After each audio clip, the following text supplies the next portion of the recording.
இன்றைய நாளின் செய்திக்காக வாசிக்கலாம். மல்கியாவின் புஸ்தகம் 4வது அதிகாரம் 2வது வசனத்தை வாசிக்க கேட்போம்.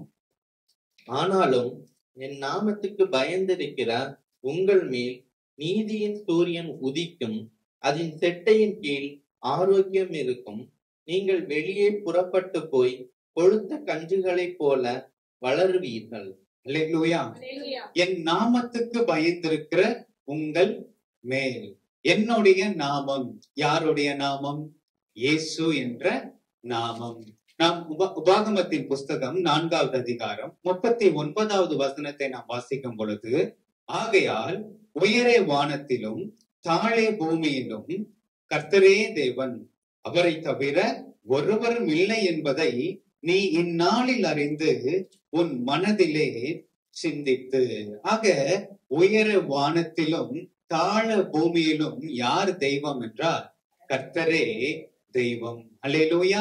நீங்க பிலிப்பியருக்கு எழுதின நிருபம் 2வது அதிகாரம் 9-11 வசனத்தை நீங்க வாசிக்கும் பொழுது, அங்கே நாம் பார்க்கிறோம், பிதாவாகிய தேவன் குமாரனாகிய கிறிஸ்துவை எல்லாருக்கும் மேலாக அவர் உயர்த்தி வைத்திருக்கிறார். அல்லேலூயா. வானோர், பூதலத்தில் உள்ளோர், கீழ் பூமியில உள்ளோர் எல்லாருடைய முழங்கால்களும் இயேசுவினுடைய நாமத்துக்கு முன்பாக முடங்கும்படி இயேசு கிறிஸ்துவை அவர் உயர்த்தி வைத்திருக்கிறார். ஆமென். ஆக அவருடைய நாமத்துக்கு நாம் பயப்படும் பொழுது நமக்கு என்ன நடக்கிறது? நம் மேலே நீதியின் சூரியன் உதிக்கிறது. ஆமென். அதன் செட்டைகளின் மறைவுல என்ன இருக்குது? ஆரோக்கியம் இருக்குது. நீங்கள் வெளியே புறப்பட்டு போய் வளருகிற கொழுத்த கன்றுகளை போல் வளருவீர்கள். அல்லேலூயா.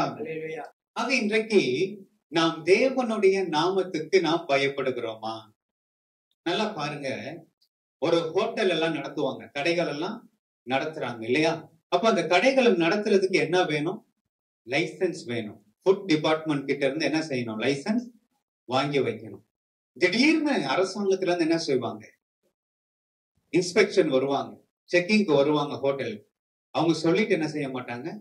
வரமாட்டாங்க. ஆக திடீர்னு வந்து அவங்க செக் பண்ணுவாங்க. செக் பண்ணும் பொழுது ஏதாவது ஒரு தரத்துல குறைவு காணப்பட்டா என்ன செய்வாங்க? அந்த ஹோட்டல்ல மூடிடுவாங்க இல்லையா? அது போல திடீர்னு பாஸ்டர் அவங்களுடைய வீட்டுக்கு வந்துட்டாங்க, ஹவுஸ் விசிட்டுக்கு வந்துட்டாங்க அப்படின்னா நம்ம எப்படி இருக்கிறோம்? நம்ம டக்குன்னு அப்பதான் நம்ம டிவியை நம்ம என்ன செய்வோம்? ஆஃப் பண்ணுவோம் இல்லையா? உடனே வீட்டுல எவ்வளவு பெரிய சண்டையே நடந்தாலும் என்ன செஞ்சிருவோம்? கொஞ்ச நேரம் அப்படியே அமைதியா ஆகிடுறோம் இல்ல? பக்கத்து வீட்டுல இருக்கவங்களுக்கு எல்லாம் ஒரே சந்தேகம், இந்த ஆட்கள் வீட்டுலதான் இருக்காங்களா இல்ல வெளியே போயிருக்காங்களா? ஒரு சந்தேகம் வந்து என்ன செய்வாங்க? வீட்டுல வந்து எட்டி பார்த்துட்டு போவாங்க, வீட்டுல இருக்கீங்களா? ஏன் அப்படியே ஒரு அமைதி பூந்தோட்டமா என்ன செய்யுது? வீடு மாறிடுது இல்ல? ஒரு வாரமா இருக்கிற ட்ரெஸ் அன்னைக்குதான் பீரோக்குள்ள போகும் இல்லையா? அப்போ ஒருத்தர் சொல்லுவாரு, 2 நாளா பைபிள் தேடிட்டு இருந்தேன், இப்பதான் பைபிள் கிடைக்குது. எங்க இருக்கு? துணிக்கு அடியில இருக்கு இல்ல? ஆக இதெல்லாம் எப்போ நடக்குது அப்படின்னா, பாஸ்டர்மா வீட்டுக்கு வந்துட்டாங்க. ஆக நம்ம எப்படி இருக்கணும்னு சொன்னா, பாஸ்டர்மா நம்மை பார்த்தாலும் பார்க்காவிட்டாலும் ஆண்டவராகிய இயேசு நம்மை பார்த்து கொண்டே இருக்கு. அல்லேலூயா. அப்ப ஆண்டவருடைய நாமத்துக்கு பயப்படுகிறவர்கள் அவர்கள் எப்பொழுதுமே சரியா இருப்பாங்க. ஆமென். அவங்க எப்பொழுதுமே கரெக்டா இருப்பாங்க. தேவன் என்ன செய்யறார்? நம்மளை பார்த்து கொண்டு இருக்கிறார். நீதிமொழிகள் 15:3வது வசனத்தை நாம் வாசிக்கும் பொழுது, கர்த்தரின் கண்கள் எவ்விடத்திலும் இருந்து நல்லோரையும் தீயோரையும் நோக்கி பார்க்கிறது. அல்லேலூயா. நல்லவங்களை மாத்திரம் ஆண்டவர் பார்க்கிறாருன்னு நினைக்காதீங்க. அவர் நல்லவங்களையும் பார்க்கிறாரு, தீயோரையும் பார்க்கிறார். எதுக்குன்னா நல்லவர்களை ஆசீர்வதிக்கும்படி, நல்லவர்களை பாதுகாக்கும்படி தேவனுடைய கண்கள் நம் மேலே இருக்கிறது. அல்லேலூயா. யோசேப்பினுடைய வாழ்க்கையில நாம் பார்க்கும் பொழுதும் இப்படிதான் ஒரு காரியத்தை நாம் பார்க்கிறோம். வாசிக்கலாம். ஆதியாகமம் 39வது அதிகாரம் 9வது வசனம். இந்த வீட்டிலே என்னிலும் பெரியவன் இல்லை, நீ அவருடைய மனைவியாய் இருக்கிறபடியால் உன்னை தவிர வேறொன்றையும் அவர் எனக்கு விலக்கி வைக்கவில்லை. இப்படி இருக்க நான் இத்தனை பெரிய பொல்லாங்குக்கு உடன்பட்டு தேவனுக்கு விரோதமாய் பாவம் செய்வது எப்படி என்றான். அல்லேலூயா. இங்க பார்க்கிறோம், யோசேப்பு சொல்லுகிற ஒரு வார்த்தை, தேவனுக்கு விரோதமாக நான் பாவம் செய்வது எப்படி. சில நேரங்களில நாம சரியா இருந்தாலும் சில பாவங்கள் நம்மளை தேடி வரும். அதுதான் யோசேப்பினுடைய வாழ்க்கையில நடந்தது. யோசேப்பு பாவத்துக்கு பின்னால போகல, ஆனால் யோசேப்பை தேடி ஒரு பாவம் வருகிறது. அது யாரிடத்துல இருந்து வருதுன்னு கேட்டீங்கன்னா, அது யோசேப்பினுடைய எஜமானுடைய மனைவியின் இடத்துல இருந்தே வருது. அப்போ அவர் சொல்றாரு, வீட்டுல யாரும் இல்ல, யாருமே வீட்டுல இல்ல, நானும் என்னுடைய கணவனுக்கு சொல்ல போறது இல்ல, நீயும் கணவனிடத்துல சொல்ல போகிறது இல்லை. இது யாருக்குமே என்ன செய்யாது, இது தெரிய போகிறது இல்ல. ஆனால் அங்க யோசேப்பு சொல்லுகிற ஒரு வார்த்தை, நான் தேவனுக்கு விரோதமாய் நான் பாவம் செய்வது எப்படி. அதாவது மனுஷன் நம்மளை பார்க்கலாம், மனுஷன் நம்மளை பார்க்காமலும் இருக்கலாம், ஆனால் தேவனுடைய நாமத்துக்கு பயந்த ஒரு தேவ பிள்ளைக்கு தெரியும், நான் தேவனுக்கு விரோதமாய் நான் பாவம் செய்வது எப்படி. அல்லேலூயா. ஆக வீட்டுல நம்ம கணவனுக்கு மறைத்து சில காரியங்களை நாம் செய்யலாம், மனைவிக்கு மறைத்து சில காரியங்களை நாம் செய்யலாம், பெற்றோருக்கு மறைத்து சில காரியங்களை நாம் செய்யலாம், பிள்ளைகளுக்கு மறைத்து நம்ம சில காரியங்களை நாம் செய்யலாம். ஆனால் ஒண்ணு மறக்காதீங்க, நீங்க யாருக்குனாலும் நீங்க மறைக்கலாம், ஆனா ஒருவருடைய கண்ணுக்கு உங்களால மறைக்கவே முடியாது. அல்லேலூயா. அவருடைய கண்களுக்கு முன்பாக எல்லாமே வெளியரங்கமாய் காணப்படுகிறது. அல்லேலூயா. ஆக ஆண்டவரை ஆராதிக்கிற பிள்ளை பாவத்தை விட்டு விலகியே. அல்லேலூயா. அது மனுஷன் பார்த்தாலும் சரி, மனுஷன் பார்க்காவிட்டாலும் சரி. ஆமென். இன்னொரு காரியமும் இருக்கிறது. ஒண்ணு, மனுஷன் பார்த்தாலும் பார்க்காட்டினாலும் தேவ பிள்ளை கரெக்டா இருப்பான். இன்னொன்னு, மனிதன் பார்த்தாலும் பார்க்காவிட்டாலும் அவன் நன்மை செய்ய வேண்டும். அல்லேலூயா. வாசிக்கலாம். மத்தேயு 6வது அதிகாரம் 3வது வசனத்தை வாசிப்போம். நீயோ தர்மம் செய்யும் போது உன் தர்மம் அந்தரங்கமாய் இருப்பதற்கு உன் வலது கை செய்கிறதை உன் இடது கை அறியாதிருக்க கடவது. அல்லேலூயா. வலது கை செய்வது இடது கைக்கு அறியாமல் இருக்க வேண்டும். அல்லேலூயா. ஆக அப்படி நாம் செய்யும் பொழுதுதான் நமக்கான பலனை தேவன் நமக்கு தருகிறவராக இருக்கிறார். அது அதிகாரத்தை நீங்க தொடர்ந்து நீங்க வாசிக்கும் பொழுது நீங்கள் அங்கே பார்க்க முடியும். ஏன்னா நம்ம மனுஷனுக்கு நாம் தெரியப்படுத்த வேண்டும், மனுஷங்க கிட்ட இருந்து புகழ்ச்சி நமக்கு கிடைக்க வேண்டும் என்று சொல்லி மனுஷங்களுக்கு தெரிகிற மாதிரி நீங்க உதவி செய்வீங்க என்று சொன்னால் அதற்கான பலனை நம்மால் என்ன செய்ய முடியாது, அதை நாம் பெற்றுக்கொள்ள முடியாது. காரணம், நீங்களும் நானும் அப்ப நம்ம எதிர்பார்த்த புகழ்ச்சி என்ன செஞ்சிருச்சு, நமக்கு மனுஷங்க கிட்ட தானே நம்ம புகழ்ச்சி நம்ம எதிர்பார்க்கிறோம், அதனாலதானே நம்ம 4 பேர் தெரிகிற மாதிரி நம்ம செய்யறோம். அப்ப அந்த புகழ்ச்சி நமக்கு கிடைச்சிருச்சு. அப்போ அதனால தேவனால நம்ம என்ன செய்ய முடியாது, ஆசீர்வதிக்க முடியாது. அதனாலதான் சொல்றாரு, நீங்க வலது கையில நீங்க செய்யறது யாருக்கு தெரியக்கூடாது, இடது கைக்கே தெரியக்கூடாது. அல்லேலூயா. அப்ப அப்படி நம்ம நன்மை செய்யும் பொழுது அதற்கான பலனையும் தேவன் நமக்கு தருகிறவராய் இருக்கிறார். அல்லேலூயா. ஆக என் நாமத்துக்கு பயந்திருக்கிற உங்கள் மேலே முதலாவது வருகிற காரியம், நீதியின் சூரியன் உதிக்கும். நீதியின் சூரியன் உதிக்கும். அப்படி என்றால் உங்களுடைய இருளான வாழ்க்கை மாறி போகும். அல்லேலூயா. வெளிச்சம் உதிக்கும் போது என்ன நடக்கும், இருள் விலகிடும். ஆக நீதியின் சூரியனாக இயேசு நமக்குள்ள உதிக்கும் போது என்ன நடக்கும், நமக்குள்ள இருக்கிற இருள் நம்மை விட்டு விலகி போகும். நமக்குள்ள இருக்கிற நம்முடைய பாரங்கள் நம்மை விட்டு நீங்கி போகும். நமக்குள்ள இருக்கிற கவலைகள் நம்மை விட்டு என்ன செய்யும், நீங்கி போகும். வாசிக்கலாம். சங்கீதம் 112வது சங்கீதம் 4வது வசனத்தை வாசிப்போம். செம்மையானவர்களுக்கு இருளிலே வெளிச்சம் உதிக்கும். செம்மையானவர்களுக்கு இருளிலே வெளிச்சம் உதிக்கும். யாரு செம்மையானவர்கள்? அவருடைய நாமத்துக்கு பயந்து இன்றைக்கு சபையில ஆராதிக்க வந்திருக்கிறோம் இல்லையா, நம்ம எல்லாம் யாரு, செம்மையானவர்கள். சங்கீதம் 26வது அதிகாரம் 12வது வசனத்தை வாசிப்போம். என் கால் செம்மையான இடத்திலே நிற்கிறது, சபைகளிலே நான் கர்த்தரை துதிப்பேன். ஆமென். என் கால் செம்மையான இடத்திலே நிற்கிறது. அல்லேலூயா. இன்னைக்கு நம்முடைய கால் எல்லாம் இன்னைக்கு எங்க நிக்குது, செம்மையான இடத்துல நிக்குது. அல்லேலூயா. இன்னைக்கு எத்தனையோ பேரோட கால் எல்லாம் இன்னைக்கு எங்க இருக்கு, வெளியே இருக்கு. ஆனா கர்த்தர் நம்மை செம்மையான இடத்துல தேவன் கொண்டு வந்திருக்கிறார். அல்லேலூயா. நான் சபைகளிலே நான் கர்த்தரை நான் துதிப்பேன். அல்லேலூயா. அப்ப செம்மையானவர்களுக்கு என்ன உண்டாகுதுன்னு கேட்டீங்கன்னா வெளிச்சம் உண்டாகிறது. அல்லேலூயா. வாசிக்கலாம் லூக்கா 5வது அதிகாரம் 5வது வசனம். அதற்கு சீமோன், ஐயரே, நாம் முழுவதும் நாங்கள் பிரயாசப்பட்டும் ஒன்றும் அகப்படவில்லை, ஆகிலும் உம்முடைய வார்த்தையின்படியே வலையை போடுகிறேன் என்றான். ராம் முழுவதும் நாங்கள் பிரயாசப்பட்டும் ஒன்றும் அகப்படவில்லை. பாருங்க, பேதுரு அவர் ஒரு மீனவர். ஒரு மீனவருக்கு வாழ்வாதாரம் எதுல இருக்கு? அவர் போய் மீன் பிடிச்சிட்டு வந்தாதான் அவருடைய தேவைகளை அவர் சந்திக்க முடியும் இல்லையா? அவர் சொல்றாரு ஆண்டவரிடத்துல, ஆண்டவரே, நாங்கள் ராம் முழுவதும் நாங்கள் என்ன செஞ்சிட்டோம்? நாங்கள் பிரயாசப்பட்டாச்சு. என்னால முடிஞ்ச அனைத்து உடல் உழைப்பையும் நான் என்ன செஞ்சிட்டேன்? நான் போட்டுட்டேன். ஆனால் நான் போட்ட என்னுடைய உழைப்புக்கான ஒரு சிறிய பலனை கூட என்ன செய்யல, நானு காணல. ஒரு சின்ன மீனை கூட என் வலையில கிடைக்கல அப்படின்னு சொல்லி அவர் என்ன செய்யறார்? வெறும் வலையை அவர் அலசி கொண்டு அங்க இருக்கிறார். அப்ப அந்த சமயத்துல அங்க ஆண்டவராகிய இயேசு அங்கே வருகிறார். அல்லேலூயா. ஒரு மனுஷன் ராத்திரி ஃபுல்லா போய் வலைய போட்டு ஒரு மீனுமே பிடிக்காம வந்து அவன் வெறும் வலையை அவன் அலசி கொண்டிருக்கும் பொழுது நல்ல சந்தோஷமா அவன் வலையை அலசி கொண்டு இருப்பார். எவ்வளவு ஒரு துக்கத்தோடு கூட அவர் வலையை அலசி கொண்டிருப்பார் இல்லையா? எவ்வளவு ஒரு கண்ணீரோடு கூட அவர் அந்த வலையை அலசி கொண்டிருப்பார் இல்லையா? இன்னைக்கு என்னுடைய தேவைகள் இவ்வளவு இருக்கிறது, ஆனா நான் அவ்வளவு பிரயாசப்பட்டும் அதனுடைய ஒரு பலனையை நான் பார்க்கவே இல்லையே, நான் என்ன செய்ய போறேன், எனக்கு ஒண்ணுமே புரியலையே. ஒரு கவலை அவரை ஆழ்த்தி கொண்டு இருக்கும் இல்லையா? அவர் அப்படி ஒரு கவலையோடு கூட அந்த வலையை அவர் அலசி கொண்டிருக்கும் பொழுது இயேசு சீமோன் பேதுருவினுடைய படகிலே அவர் ஏறி அவர் ஆண்டவர் பிரசங்கம் பண்ணுகிறார். அல்லேலூயா.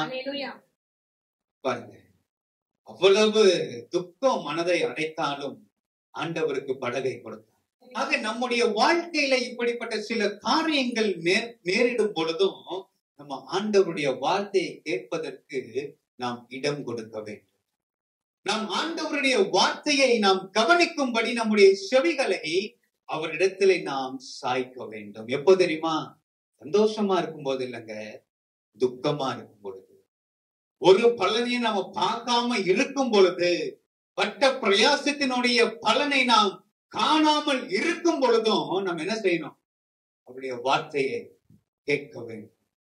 அல்லேலூயா. ஆண்டவர் பிரசங்கம் பண்ணி முடித்துட்டு அவர் சொல்றாரு பேதுருவிடத்துல, நீ ஆழத்துல போய் நீ வலைகளை போடு. பேதுரு சொல்றாரு, ராம் முழுவதும் நாங்க பிரயாசப்பட்டோம். ஏன்? ராத்திரி தான் மீன்கள் மேல வரும், பகல்ல மீன் எங்க வராது, மேல வராது. ஆண்டவரே, ராத்திரி எல்லாம் நாங்க பிரயாசப்பட்டுட்டோம் ஆண்டவரே, ஆனா ஒண்ணுமே எங்களுக்கு கிடைக்கல. ஆனாலும் உங்களுடைய வார்த்தையின்படி நான் வலையை நான் போடுகிறேன். அல்லேலூயா, அல்லேலூயா. உங்களுடைய வார்த்தையின்படி நான் வலைகளை நான் போடுகிறேன் என்று சொல்லும் பொழுது அங்க என்ன நடந்தது தெரியுமா?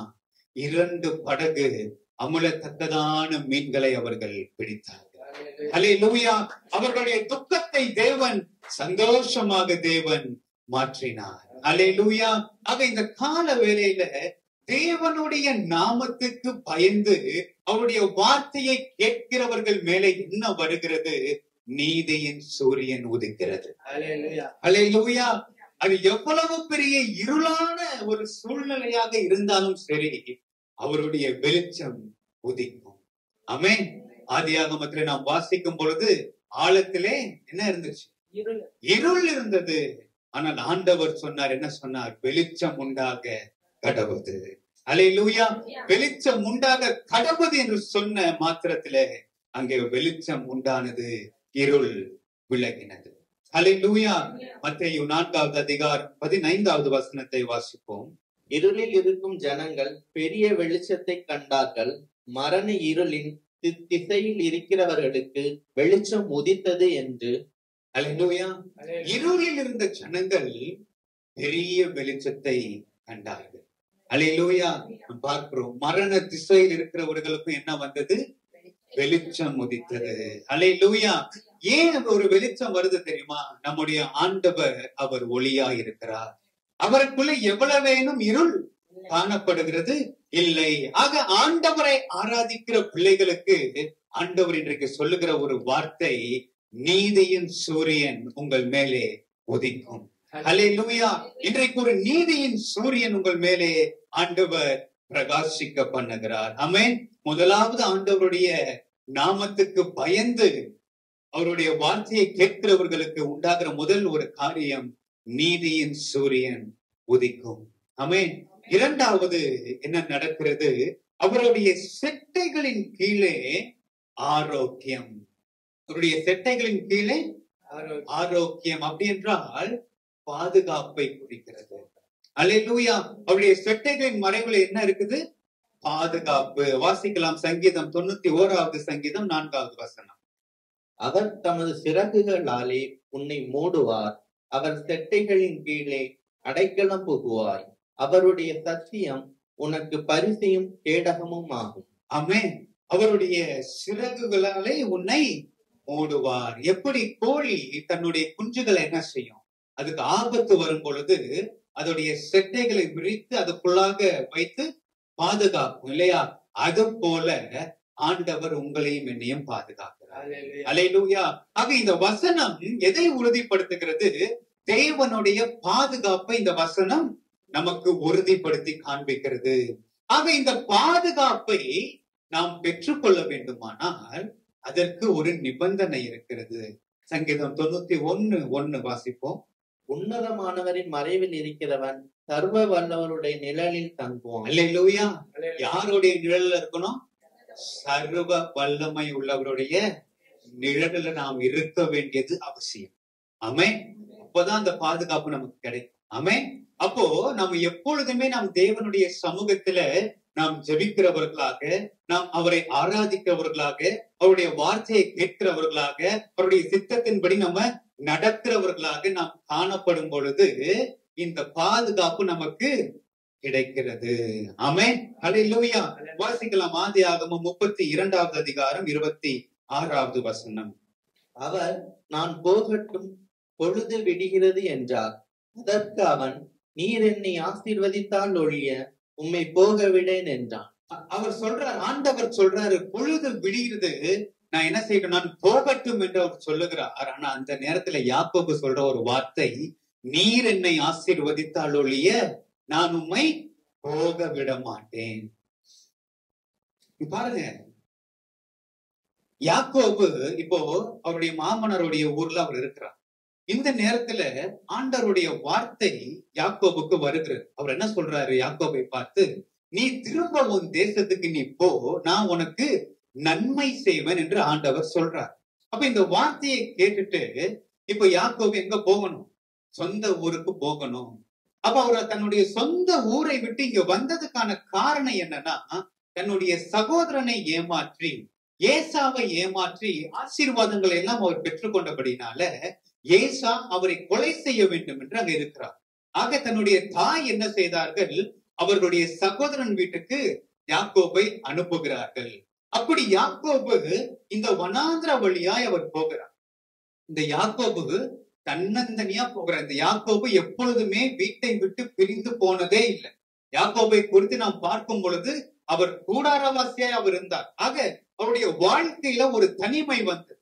அவருடைய வாழ்க்கையிலே ஒரு தனித்து விடப்பட்ட ஒரு சூழ்நிலை, ஒரு வெறுமை காணப்பட்டது. ஆக அப்படிப்பட்ட சூழ்நிலையில அவர் ஒரு வனாந்திரத்து பாதையில அவர் நடந்து போகும் பொழுது அங்கே முதலாவது ஒரு ஜெபத்தை அவர் செய்கிறார். முதலாவது ஒரு வேண்டுதலை அங்க யாக்கோபு செய்கிறார். அது என்ன வேண்டுதல்? அதை வாசிப்போம்.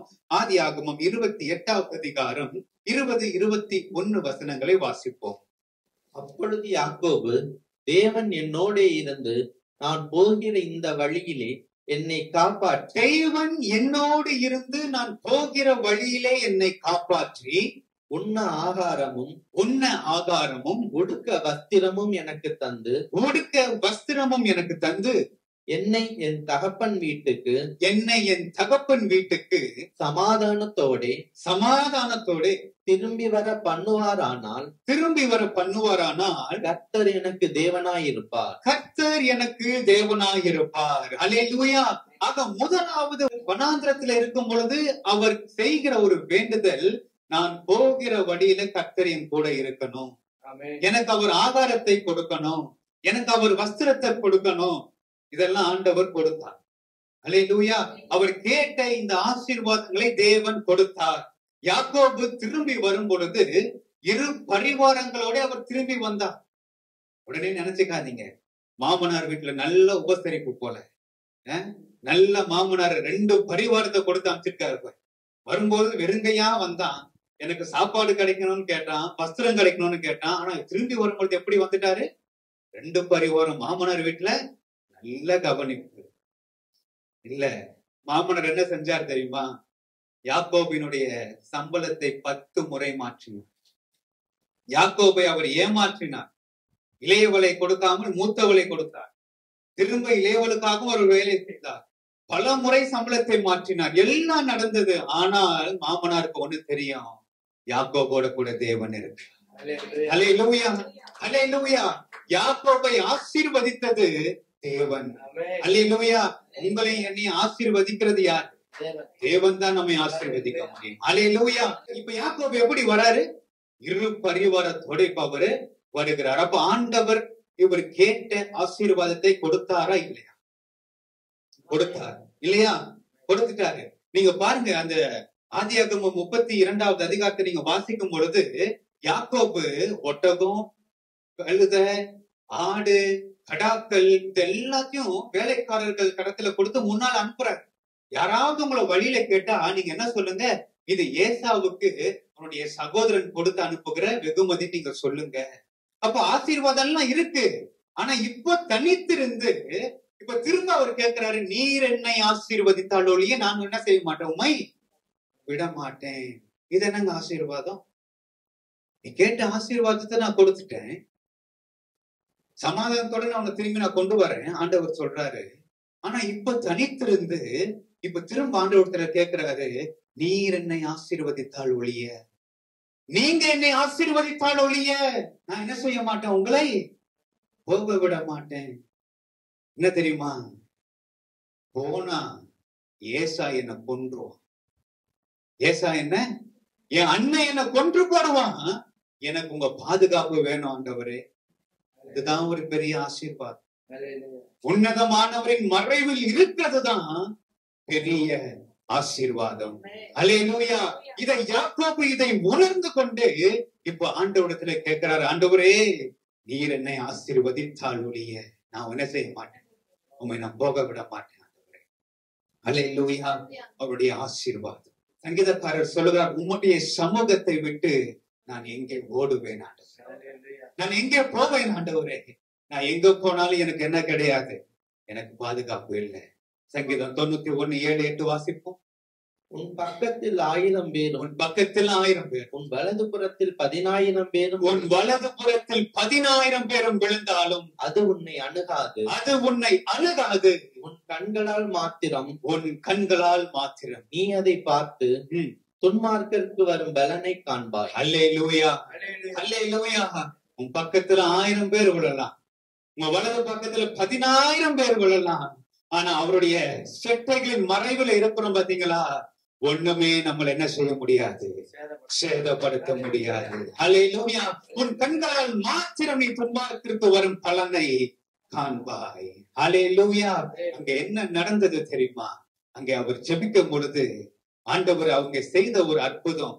ஆண்டவர் ஏசாவினுடைய இருதயத்தை தேவன் மாற்றினார். அல்லேலூயா. யாக்கோபை வந்து பார்க்கும் பொழுது ஏசா சொன்னான், அப்பா நீ அனுப்பிச்ச இந்த பொருள், இந்த வெகுமதி எதுவுமே எனக்கு வேண்டாம், இதெல்லாம் எனக்கு வேண்டாம் சொல்லும் பொழுது யாக்கோபு சொல்றாரு, இல்ல இல்ல இதெல்லாம் நீங்க வச்சுக்கோங்கன்னு சொல்லும் பொழுது சரின்னு சொல்லி அதை அவர் ஏற்றுக்கொண்டு அவர் சமாதானத்தோட திரும்பி போனார். அல்லேலூயா. இது எப்படிங்க நடந்துச்சு? செல்வத்தினால நடக்கல, தேவனுடைய பாதுகாப்புனால. அல்லேலூயா. அப்ப தேவனுடைய பாதுகாப்பு யாருக்கு கிடைக்கிறது? அவருடைய நாமத்துக்கு பயப்படுகிறவர்கள். அல்லேலூயா. அப்படி நாமத்துக்கு பயந்து அவருடைய வார்த்தையை இன்றைக்கு கேட்கிற நமக்கு ஆண்டவர் சொல்லுகிறார், நான் உன்னை பாதுகாப்பேன். அல்லேலூயா. அவர் நம்மை பாதுகாக்கிற தேவனாக இருக்கிறார். ஆமென். எத்தனை கொடிய காரியங்கள் வந்தாலும் சரி, அவருடைய மறைவுல இருக்கும் பொழுது நாம் எதற்கும் பயப்பட வேண்டியதில்லை. ஆமென். வசனம் சொல்லுகிறது, உன்னை தொடுகிறவன் என் கண்ணின் மணியை தொடுகிறான். அல்லேலூயா. கண்ணின் மணியை தொட முடியுமா? இப்ப நான் வந்து உங்க கண்ணின் மணி இப்படி நான் தொட ஈஸியா விட்டுருவீங்களா? நீங்களே ஈஸியா விட மாட்டீங்கன்னு சொன்னா, வானத்தையும் பூமியும் உண்டாக்கின கர்த்தருடைய கண்ணின் மணியை ஒருத்தன் தொட முடியுமா? அல்லேலூயா. அல்லேலூயா. அவர் நம்மை பாதுகாக்கிற தெய்வம். ஆமென். மூன்றாவது ஆண்டவர் செய்கிற ஒரு காரியம் என்ன? மூன்றாவது, நீங்கள் வெளியே புறப்பட்டு போய் கொழுத்த கன்றுகளைப் போல வளருவீர்கள். நீங்கள் வெளியே புறப்பட்டு போய் கொழுத்த கன்றுகளைப் போல வளருவீர்கள். வளருவீர்கள். பெருக்கம், ஆசீர்வாதத்தை ஆண்டவர் தருகிறார். அல்லேலூயா. ஆசீர்வாதத்தை ஆண்டவர் தருகிறார். அல்லே வாசிக்கலாம். என்னாகமம் 23:20 வாசி. இதோ ஆசீர்வதிக்க கட்டளை பெற்றேன், அவர் ஆசீர்வதிக்கிறார், அதை நான் திருப்ப கூடாது. அல்லேலூயா. எதற்கு கட்டளை பெற்றாங்க? ஆசீர்வதிப்பதற்கு. அல்லேலூயா. நம்முடைய தேவனுடைய ஒரு ஸ்பெஷாலிட்டி என்ன தெரியுமா? நம்முடைய தேவனுடைய ஒரு சிறப்பான ஒரு அம்சம், நம்முடைய ஜனத்தை ஆசீர்வதிப்பதுதான் அவருக்கு பிரியம். அல்லேலூயா. இஸ்ரவேலை ஆசீர்வதிப்பதே கர்த்தருக்கு பிரியமாக இருக்கிறது. அல்லேலூயா. ஆக ஆண்டவர் இந்த ஜனங்களை வழி நடத்தி கொண்டு வருகிறார். எகிப்தில இருந்து இவங்க வராங்க. இப்ப மோவாபினுடைய ஜனங்கள் இவர்களை பார்க்கும் பொழுது இவர்கள் பயப்படுகிறார்கள். மோவாபின் ராஜா பாலாக்கும் இவர்களை பார்த்து பயப்படுகிறான். பயந்து ஒரு தீர்க்கதரிசியை வரவழைக்கிறான். வரவழைத்து அவன் என்ன சொல்லுகிறான் பாருங்க, வாசிப்பா. 23:11. அப்பொழுது பாலாக் பிலேயாமை நோக்கி, நீர் எனக்கு என்ன செய்தீர்? என் சத்துருக்களை சபிக்கும்படி உம்மை அழைப்பித்தேன், நீர் அவர்களை ஆசீர்வதிக்கவே ஆசீர்வதித்தீர் என்றான். அல்லேலூயா. அந்த பாலாக் பிலேயாமை எதற்காக கூப்பிட்டாருன்னு சொன்னா, இந்த ஜனங்களை சபிக்கும்படியாக கூப்பிடுகிறார். ஆனால் அங்கே வரும் பொழுது இந்த பிலேயாம் தீர்க்கதரிசியினுடைய வாயில தேவன் வார்த்தையை வைக்கிறார். அது என்ன வார்த்தை? சாபத்தின் வார்த்தை அல்ல, ஆசீர்வாதத்தின் வார்த்தையை ஆண்டவர். அல்லேலூயா. அல்லேலூயா.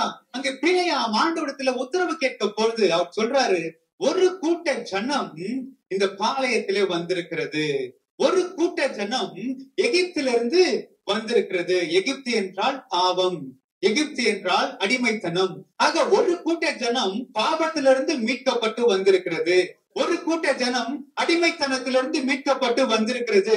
ஆக இந்த ஜனத்தை சபிக்க வேண்டும் என்று சத்ரு நினைக்கிறான். யார? பாவத்திலிருந்து வெளியே வருகிறவனை, அடிமைத்தனத்திலிருந்து மீட்கப்பட்டவனை சபிக்கும்படி யார் கூப்பிடுறா? சத்ரு கூப்பிடுறா. அல்லேலூயா. ஆக ஆனால் இங்க இவர் போகிறாரு. யாரு? பிலேயாம் போகிறார். பிலேயாம் தீர்க்கதரிசி அங்க போகிறார். அவர் சொல்றாரு, கர்த்தர் ஆசீர்வதிக்கிற ஜனத்தை நான் சபிப்பது எப்படி? அல்லேலூயா. அல்லேலூயா. ஆக தேவனோட ஆராதிக்கிற ஜனங்களை தேவன் ஆசீர்வதிக்கிறார். அல்லேலூயா. அங்க சொல்றது பாருங்க, ஒரு கூட்ட ஜனம். என்ன ஜனம்? ஒரு கூட்ட ஜனம். அப்படின்னா என்ன? அந்த ஜனத்துல ஏதோ ஒரு டிஃபரன்ஸ் இருக்கு. Hallelujah. There is a difference between the people who worship God and the people who do not worship God. Amen. தேவனை ஆராதிக்கிற பிள்ளைக்கும் உலகத்தானுக்கும் வித்தியாசம் இருக்கிறது. இன்னைக்கு அந்த வித்தியாசத்தை நாம் காண்பிக்கிறோமா? சபையாகிய நாம் அந்த வித்தியாசத்தை நாம் காண்பிக்கிறோமா? இன்னைக்கு பெரும்பாலும் நம்ம என்ன நம்ம நினைக்கிறோம்? நம்ம உலகத்தார போல மாறணும் நம்ம நினைக்கிறோம். இன்னைக்கு பெரும்பான்மையா நம்ம மாறணும், அவங்கள ஃபாலோ பண்ணணும், நம்ம ஏதோ நம்ம வித்தியாசமா நம்ம பண்றோம். இல்ல, நீங்க உபாகமம் 7வது அதிகாரம் 7வது வசனத்தை வாசிங்க. சகல ஜனங்களிலும் சகல ஜனங்களிலும் நீங்கள் திரட்சியான ஜனம் என்று நீங்கள் திரட்சியான ஜனம் என்று கர்த்தர் உங்கள் பேரில் கர்த்தர் உங்கள் பேரில் அன்பு வைத்து உங்களை தெரிந்து கொள்ளவில்லை. நீங்கள் சகல ஜனங்களிலும் கொஞ்சமாயிருந்தீர்கள். அல்லேலூயா. சகல ஜனம் நீங்க திரட்சியா இருக்கிறதுனால ஆண்டவர் உங்களை தெரிந்தெடுக்கவில்லை. நீங்க திரட்சியா இருக்கிறதுனால ஆண்டவர் உங்களிடத்துல அன்பு செலுத்தவில்லை. நீங்க கொஞ்சமா இருக்கிறீங்க. அல்லேலூயா. ஆக இன்னைக்கு நம்முடைய கம்பேரிசன் இன்னைக்கு எங்க போக கூடாதுன்னா உலகத்துக்குள்ள போக கூடாது. நம்முடைய கம்பேரிசன் இன்னைக்கு எங்க போக கூடாதுன்னா பெரும்பான்மையான மக்கள் பின்பற்றுகிறதுக்கு பின்னாடி போக கூடாது. காரணம், கேட்டுக்கு போகிற வாசல் விசாலமாயிரும், ஆனால் ஜீவனுக்கு போகிற வாசல் அது குறுகலாக இருக்கிறது. அதை கண்டு பிடிக்கிறவர்களே ஒரு சிலர். அல்லேலூயா. அந்த ஒரு சில கூட்டத்துல நீங்களும் நானும் நிற்க வேண்டும். ஆமென். அந்த ஒரு சில கூட்டத்துக்குள்ள வரும் பொழுது அந்த ஜீவனுக்கு ஏதுவான வாசலை நாம் கண்டுபிடித்து விட்டோம் என்று சொன்னால் தேவன் நம்மை ஆசீர்வதிக்க அவர் பிரியமாயிருக்கிறார். அல்லேலூயா. அல்லேலூயா. இஸ்ரவேலை ஆசீர்வதிப்பதே கர்த்தருக்கு பிரியமானது. ஆமென். ஆனா அந்த வழிய நம்ம சரியா கண்டுபிடிக்கணும். நம்மளை பார்க்கிற ஜனங்கள் சொல்லணும், இவங்க வித்தியாசமானவர்கள். அல்லேலூயா. இவர்கள் வித்தியாசமானவர்கள். தானியேலுக்குள்ளோ விசேஷித்த ஆவி இருந்துச்சு. ஆமென். எத்தனையோ ஜனங்கள் இருந்திருக்கிறான், எத்தனையோ வாலிபர்களை அவர்கள் அங்கிருந்து அடிமைகளாக கொண்டு வந்திருக்கலாம். ஆனா எல்லாரும் மேல என்ன இல்லை? விசேஷித்த ஆவி இல்ல. ஆனா ஒரு மனிதன் உனக்குள்ள விசேஷித்த ஆவி இருக்கு. அந்த விசேஷித்த ஆவி இருந்தபடினால தானியேல் அந்த தேசத்திலே உயர்த்தப்பட்டார். அல்லேலூயா. அல்லேலூயா. நமக்குள்ள விசேஷித்த ஆவி இருக்கவே. யோவான் 14:6 ஆண்டவர் சொல்றாரு, நானே வழியும் சத்தியமும் ஜீவனுமா இருக்கிறேன், என்னை இல்லாமல் ஒருவனும் பிதாவினிடத்தில் வரான். இயேசு சொல்றார், நானே வழியும் சத்தியமும் ஜீவனுமா இருக்கிறேன். நாங்க இயேசு ஒருவர் தான் ஜீவனுக்குள்ளாக போகிற வழி. அல்லேலூயா. வேற யாருமே நம்மள என்ன செய்ய முடியாது, பரலோகத்துக்குள்ள கொண்டு போக முடியவே முடியாது. அது உங்க கணவனானாலும் சரி, உங்கள் மனைவியானாலும் சரி, உங்கள் பிள்ளைகளானாலும் சரி, இந்த பூமியில உங்களுடைய தேவைகளை அவர்கள் சந்திக்கலாமே தவிர பரலோகத்துக்கு உங்களை கொண்டு போகணுமானா அது இயேசுவால மாத்திரம்தான். அல்லேலூயா. அவர்தான் வழி. மத்தேயு 6:33 நாம் வாசிக்கும் பொழுது, முதலாவது தேவனுடைய ராஜ்யத்தையும் அவருடைய நீதியும் தேடுங்கள், அப்பொழுது இவைகள் எல்லாம் உங்களுக்கு கூட கொடுக்கப்படும். ஆமென்.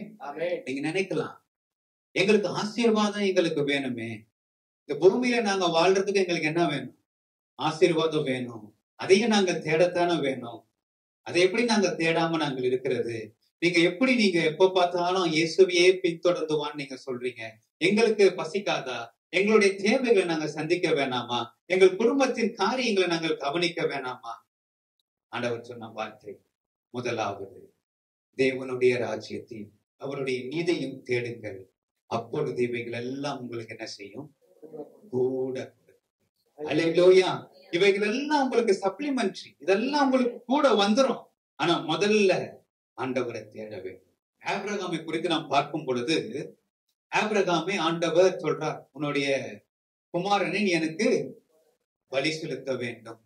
ஆக ஆபிரகாம் அதை செய்யவும் அவர் தயாராக இருந்தார். காரணம், அவர் தேவனுக்குரிய இடத்தை தன்னுடைய மகனுக்கு ஒரு நாளும் அவர் கொடுக்கவில்லை. அல்லேலூயா.